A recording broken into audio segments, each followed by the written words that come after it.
The story about childhood secret love really excites me. I'm sure you will love it too. The morning Clara Hawthorne signed her name on a marriage certificate, she told herself it was just a practical decision. The kind a sensible woman makes when the bank is circling her father's land like a patient vulture, and there are no other options left on the table. She didn't marry Thomas Weller for love. She didn't even marry him for hope. She married him because he asked, because he was decent enough, and because she had run out of time. What she didn't know, what she couldn't have known, was that Thomas Weller had been waiting for exactly this moment for 15 years. Clara was 31, sharp-eyed, and quietly exhausted in the way that women who carry too much for too long often are. She had spent the last 3 years nursing her ailing father, managing what remained of the Hawthorne homestead outside of Millhaven, and deflecting the pity of neighbors who meant well, but made everything heavier. When Thomas came to the house on a Tuesday afternoon with his hat in his hands and a straightforward proposal, she had studied him the way you study a contract, looking for the catch. He was calm, measured. He spoke plainly and asked for nothing extravagant. He said he would settle her father's debts, maintain the land, and expect only an honest partnership in return. No grand promises, no declarations. Just a quiet arrangement between two reasonable people. Well, she said yes before he finished his second cup of coffee. Their wedding was small, a preacher, 2 witnesses, and a sky that couldn't decide between clouds and sun. Thomas wore a clean shirt and spoke his vows without stumbling. Clara wore her mother's dress and kept her eyes forward. When it was done, they rode back to the homestead in a wagon with 3 feet of bench between them and the sound of the horses filling the silence neither of them tried to break. She told herself it would be fine. I'm manageable. She had managed harder things. But that first evening, something small unsettled her. She was moving a crate of her belongings into the back room when she passed the parlor and noticed Thomas standing still in front of the fireplace mantel. He wasn't doing anything, just standing there, looking at the old family portrait her father had commissioned years ago. Clara, as a young girl of maybe 14, seated beside her parents with her hair pinned back and her chin slightly lifted the way the photographer had instructed. She almost asked him what he was looking at. But something in the stillness of his shoulders stopped her. She moved on and said nothing. The first 2 weeks of the marriage were polite and uneventful. Thomas was up before dawn every morning, working the land with a steadiness that Clara had to admit she respected. He ate what she cooked without complaint, and helped with her father's care without being asked, and kept his word on every practical matter he had promised. He was not cold exactly, but he was careful, measured in a way that felt almost deliberate, like a man who had decided long ago how much of himself he was willing to show. She found herself watching him sometimes without meaning to. It was her father who first said something strange. He was having a clear-headed afternoon, sitting up in bed with better color in his face than he'd had in weeks. Clara was changing the dressing on his hand when he looked toward the doorway and said, almost to himself, "He turned out all right. I always wondered if he would." "Who did?" Clara asked. Her father blinked and looked at her as if surprised she was there. "Thomas," he said simply. Then he closed his eyes and drifted back toward sleep before she could ask what he meant. She stood there a long moment, gauze still in her hands. Her father had spoken about Thomas as if he knew him from somewhere, from before. But that made no sense. Thomas Weller had come to Millhaven only 2 years ago from somewhere up north, or so she had been told. He was not a man with deep roots in town. Nobody seemed to know much about him, and he didn't offer much either. She let it go. Her father had confused moments. It likely meant nothing. But 3 days later, Out she was cleaning out the old barn to make room for Thomas's tools when her boot caught the edge of a loose floorboard near the back wall. She knelt to press it back down and felt it give differently than it should. She pulled it up. Underneath, nestled in the dry dark, was a small tin box. It was old, the kind that might have once held tobacco or sewing needles, but it was not empty. She could feel the weight of something inside before she even opened it. And she sat back on her heels in the dust and hay and looked at that box for a long moment. Something told her that whatever was inside would not be simple. She was right. The tin box had no lock, just a lid pressed tight from years of sitting undisturbed beneath a barn floor that had not been touched since before Clara could remember. She worked the edge with her thumbnail until it gave with a soft pop, and then she sat very still for a moment before she looked inside. Letters, a stack of them, folded and tied with a piece of plain twine that had gone brittle with age. She counted them without thinking. 11, 12. She lost count and started again. 15 in all, give or take, each one folded with the same careful hand. No envelopes, no postage. They had never been sent. She lifted the top one slowly and unfolded it. The handwriting was young, uneven in places, like someone still learning how to form letters with confidence. But the words themselves were not the words of a child. I don't know if you'll ever read this. I don't know if I'll ever be brave enough to let you. But I saw you at the creek today, and you laughed at something your mother said, and I thought, I want to remember that laugh for the rest of my life. Clara stopped reading. She sat in the dust of that old barn, with hay pressing into her knees, and the afternoon light coming in sideways through the gap in the wall, and she read that line again. Then she looked at the bottom of the letter for a name. Chat, just one letter. But it sat there on the page like a stone dropped in still water. She told herself it could be anyone. T was a common enough initial. This box could have belonged to someone who worked the land before her family. A hand, a tenant, a traveler who sheltered here once and left something behind. There were a dozen reasonable explanations, and she lined them up in her mind like fence posts. But her hands were not steady when she reached for the next letter. This one was dated.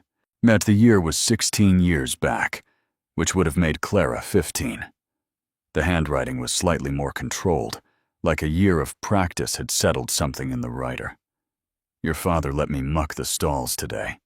You brought water out to the hands around midday, and you didn't look at me once.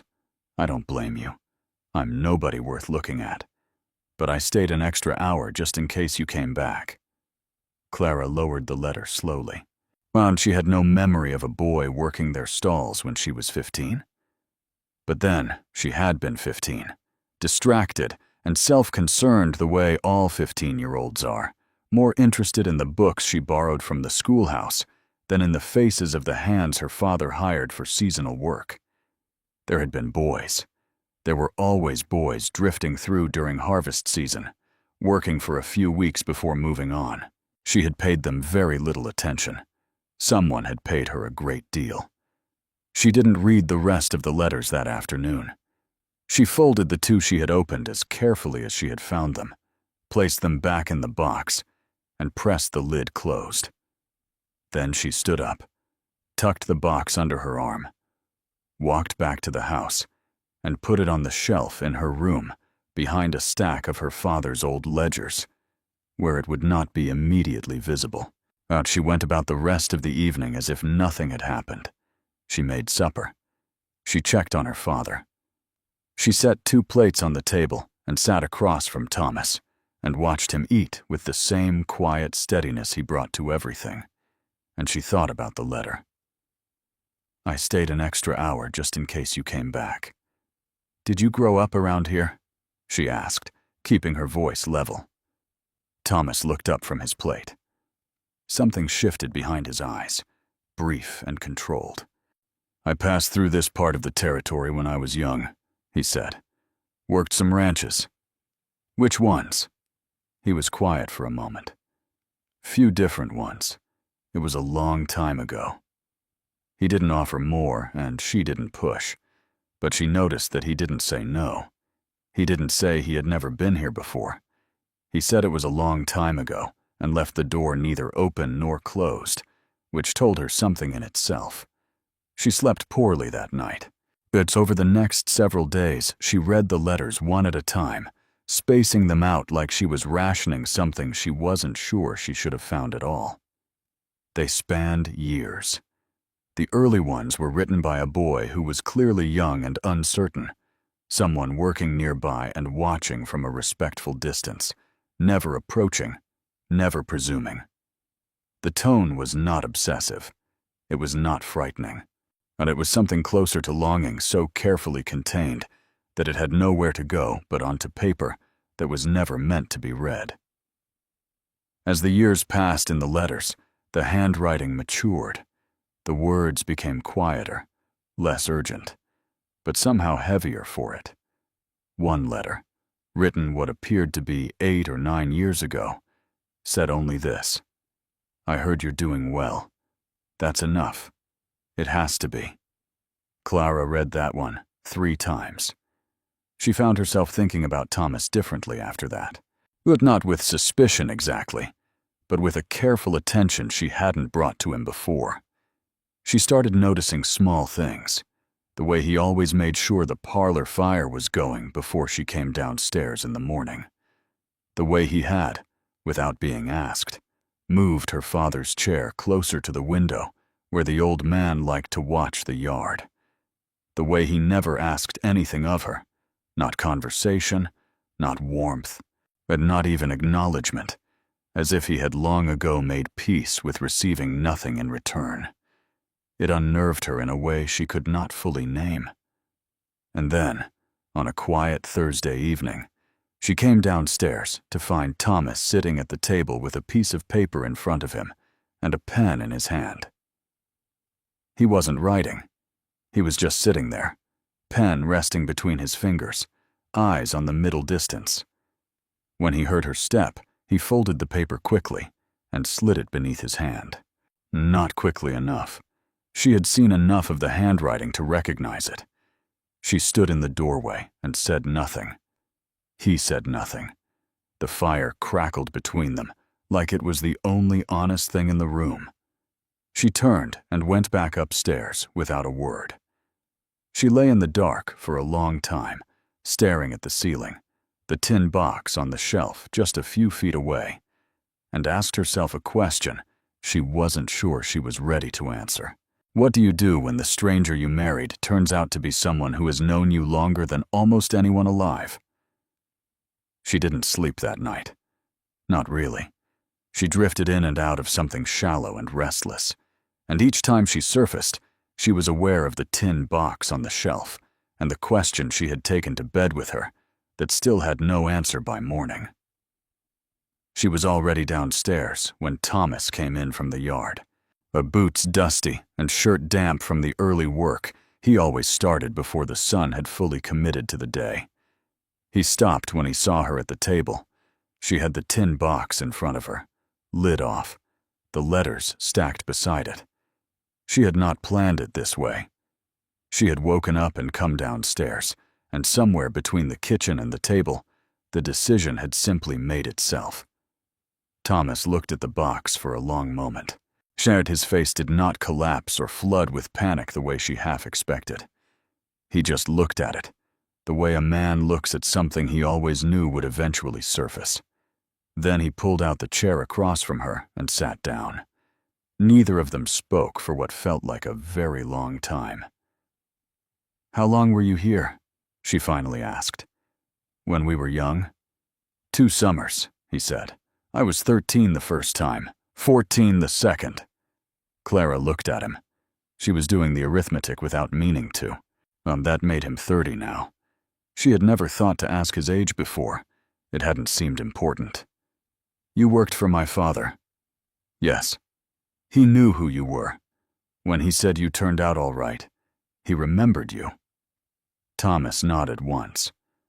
I came back through Millhaven about 2 years ago. I stopped to see if the land was still in your family's name. Your father recognized me. We talked." He paused. He told me things were difficult." Something moved through Clara's chest that she couldn't immediately identify. "So he knew," she said. "When you came to the house with your proposal, he knew it was you." "Yes." She sat with that for a moment. Her father, in all his careful quietness, had opened the door and said nothing to her. She wasn't sure yet whether she was grateful or something closer to angry. "The letters," she said. She didn't ask a question. She just said it. Thomas looked at the stack of folded papers on the table. "I left them under that floorboard the second summer I worked here. I didn't know why exactly. I was 14 and I had no one to give them to, and nowhere else to put what I was feeling." He paused. "I never thought they'd still be there. Did you come back for them?" He was quiet for a moment. "I came back for a lot of things," he said carefully. Retrieving those letters was not the first thing on my mind." It was the closest he had come to saying something plainly, and the plainness of it landed differently than she expected. She looked at him across the table, this man she had studied like a contract and married like a practical arrangement, and tried to reconcile him with the 14-year-old boy who had stayed an extra hour just in case she came back to the yard. "I want to ask you something, and I need you to answer me honestly," she said. "All right.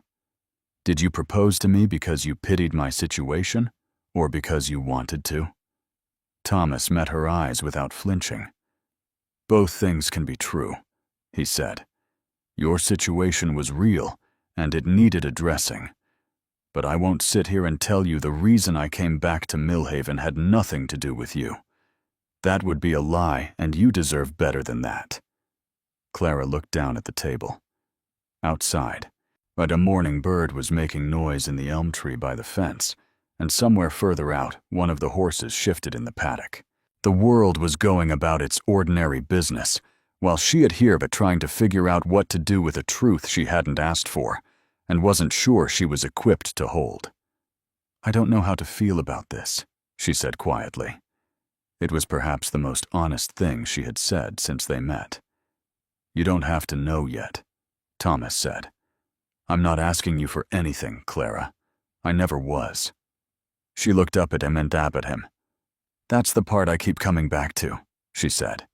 "You never asked for anything. Not once. Most men who want something make sure you feel the weight of it." Something in his expression shifted. Not quite a smile. More like a man who had carried something a long time and was only now setting it down in the light where it could be seen.